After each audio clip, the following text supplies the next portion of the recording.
What do you think it was about that, just like that underground rave scene in the early days that just kind of brought people more, into the fold of, going to see live music? Because there's something very genuine when you see live music as opposed to when you're listening to it, via some other media.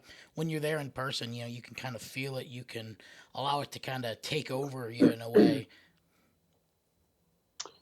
Yeah, the underground scene in San Francisco, I think there was this kind of tribal vibe that occurred where people were kind of communing and getting into like the rhythm and the trance of it. And Right. I think it's a very tribal kind of vibration and frequency there. Yeah, there's something I don't know, something almost enlightening, when you kind of lose yourself in the moments of dance, very kind of a Dionysian idea of, of uh, of almost surrendering yourself, to the higher energy that's taken you.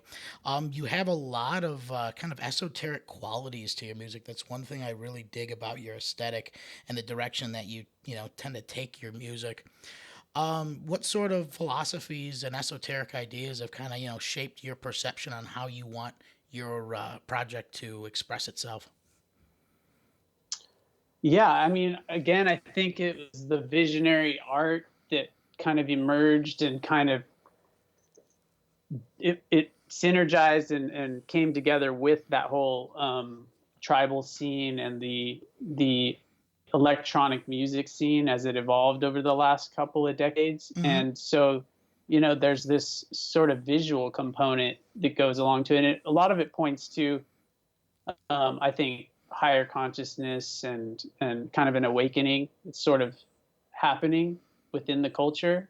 And so you see artists like Android Jones and Alex Gray who are very much about elevating consciousness or Hmm. exploring the shamanic qualities of art. So I see this kind of merging of light, sound, and almost uh, ayahuasquero kind of curandero qualities that have kind of influenced each other within that scene. So there's this element of kind of, like you say, surrender to a higher power or higher calling. Right, right. Yeah, I like to kind of I don't know, think of the modern music festival scene. Kind of it in a way acts like a mystery school for American culture. It's kind of something you have to seek out on your own. It's kind of something you have to kind of be initiated into through these um, sometimes psychedelic or sometimes, purely cultural experiences that kind of challenge our preconceived notions. Exposure to different kinds of cultures will do that.